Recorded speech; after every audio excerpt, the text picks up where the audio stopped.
एक बार की बात है, एक गांव में एक धनी व्यक्ति रहता था। उसके पास पैसे की कोई कमी नहीं थी, लेकिन वह बहुत ज़्यादा आलसी था। अपने सारे काम नौकरों से ही करवाता था और खुद सारे दिन सोता रहता था, अय्याशी करता था। वह धीरे धीरे बिल्कुल निकम्मा हो गया था। उसे ऐसा लगता था जैसे मैं सबका स्वामी हूँ, क्योंकि मेरे पास बहुत धन है, मैं तो कुछ भी खरीद सकता हूँ।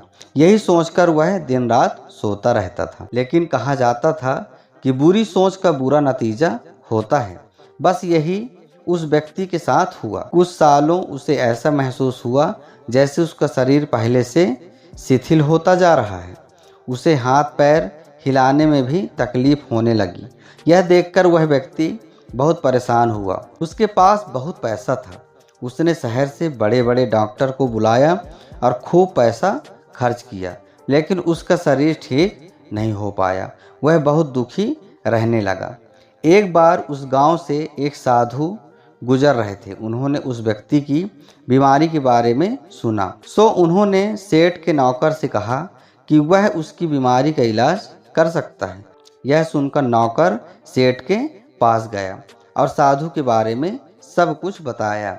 अब सेठ ने तुरंत साधु को अपने यहाँ बुलवाया, लेकिन साधु ने कहा कि वह सेठ के पास नहीं आएगा। अगर सेठ को ठीक होना है तो वह स्वयं ही चलकर आए। सेठ बहुत परेशान हो गया, क्योंकि वो असहाय था और चल फिर नहीं पाता था। लेकिन जब साधु आने को तैयार नहीं हुए तो हिम्मत करके बड़ी मुश्किल से साधु से मिलने पहुँचे, पर साधु वहाँ थे ही नहीं।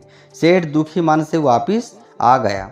अब तो रोजाना का यही नियम हो गया। साधु रोज उसे बुलाते, लेकिन जब सेठ आता तो कोई मिलता नहीं था। ऐसे करते करते 3 महीने गुजर गए। अब सेठ को लगने लगा जैसे वह ठीक होता जा रहा है। उसके हाथ पैर धीरे धीरे काम करने लगे। अब सेठ की समझ में सारी बात आ गई कि साधु रोज उसे क्यों नहीं मिलते थे। लगातार 3 महीने चलने से उसका शरीर काफ़ी ठीक हो गया था।